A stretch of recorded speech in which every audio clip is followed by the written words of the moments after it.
সারাটা বছর ধরে অনেক কষ্টের পরে যখন সেই মুহূর্তটা আসে, আজকে প্রহরপ্রিয়তির ফাইনাল এক্সামের রেজাল্ট দিবে। তাদের আজকে ফার্স্ট ইয়ার ফাইনালের রেজাল্ট দেওয়া হবে নাচ এবং গানের। আর সেজন্যই কিন্তু আমরা এখন সুন্দর করে সেজেগুজে নিলাম।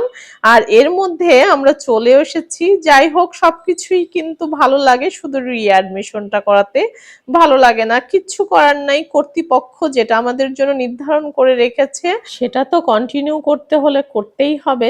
প্রহরপ্রিয়তিকে আবার সেকেন্ড ইয়ারের জন্য কিন্তু রিঅ্যাডমিশন করিয়ে নিলাম। প্রত্যেকটা বাচ্চাই আজকে খুব বেশি এক্সাইটেড ছিল, সাথে আমরা তো অবশ্যই, কারণ আজকে তাদের ফাইনাল এক্সামের রেজাল্ট দেওয়া হবে। তারা প্রথম বছর কি রেজাল্ট করে সেটা তো অবশ্যই তোমাদের সাথে শেয়ার করব। প্রহরপ্রিয়তি আমাকে ইশারা দিয়ে ডাকছিল, মা তুমি এসে আমাদের রেজাল্ট কার্ডটা নিয়ে যাও। ওদেরকে একটা করে সার্টিফিকেট দেওয়া হয় হাফ ইয়ারলিতে এবং ফাইনালে। প্রহরপ্রিয়তি কিন্তু এখানে প্লেস না করলেও খুব ভালো মার্কস পেয়েছে, যদিও তারা এত বেশি প্র্যাকটিস করার সময়ও পায় না। এবার ফার্স্ট ইয়ার ফাইনালে হাইস্ট মার্কস ছিল 88, প্রহর পেয়েছিল 75 আর প্রিয়তি পেয়েছিল 72। তারা যেমন খুশি ছিল, আমরা বাবা মা হিসেবেও কিন্তু খুব খুশি হয়েছি। আশীর্বাদ করছি যেন পরবর্তী বছরে অবশ্যই আরো বেশি ভালো করে তারা।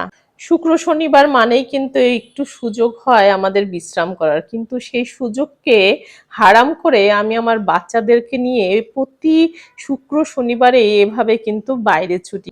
ভগবানের কাছে প্রতিদিনই আমার একটাই প্রার্থনা থাকে, যেন আমি আমার মেয়েদেরকে একজন ভালো মানুষ হিসেবে গড়ে যেতে পারি।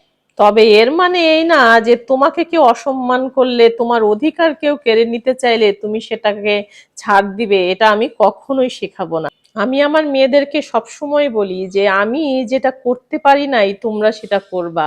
আমি চাই তোমরা যেন তোমাদের পায়ের মাটির নিচের তলাটা শক্ত করতে পারো, যাতে করে কোনো একটা ঠুনকো ঝড় এসে তোমাদেরকে ফেলে না দিতে পারে।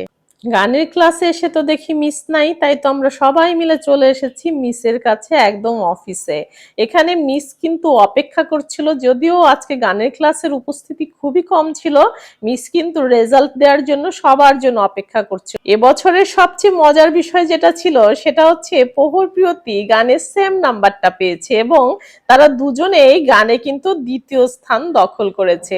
এটা দেখে সবাই খুশি ছিল, আমি তো সব সময়ের মতো খুশি। প্রতিনিয়ত কষ্ট করে সন্তানের পেছনে সময় ব্যয় করে নিজের জীবনের সমস্ত কিছু ত্যাগ করে যদি সেই সন্তান ভালো কিছু উপহার দেয়, তাহলে সেই খুশির মাত্রাটা যে কত গুণ বেড়ে যায় সেটা একমাত্র বাবা মা হিসেবে আমরাই অনুভব করতে পারি। আজকের মতো টাটা, সবাই প্রহরপ্রিয়তিকে আশীর্বাদ করো।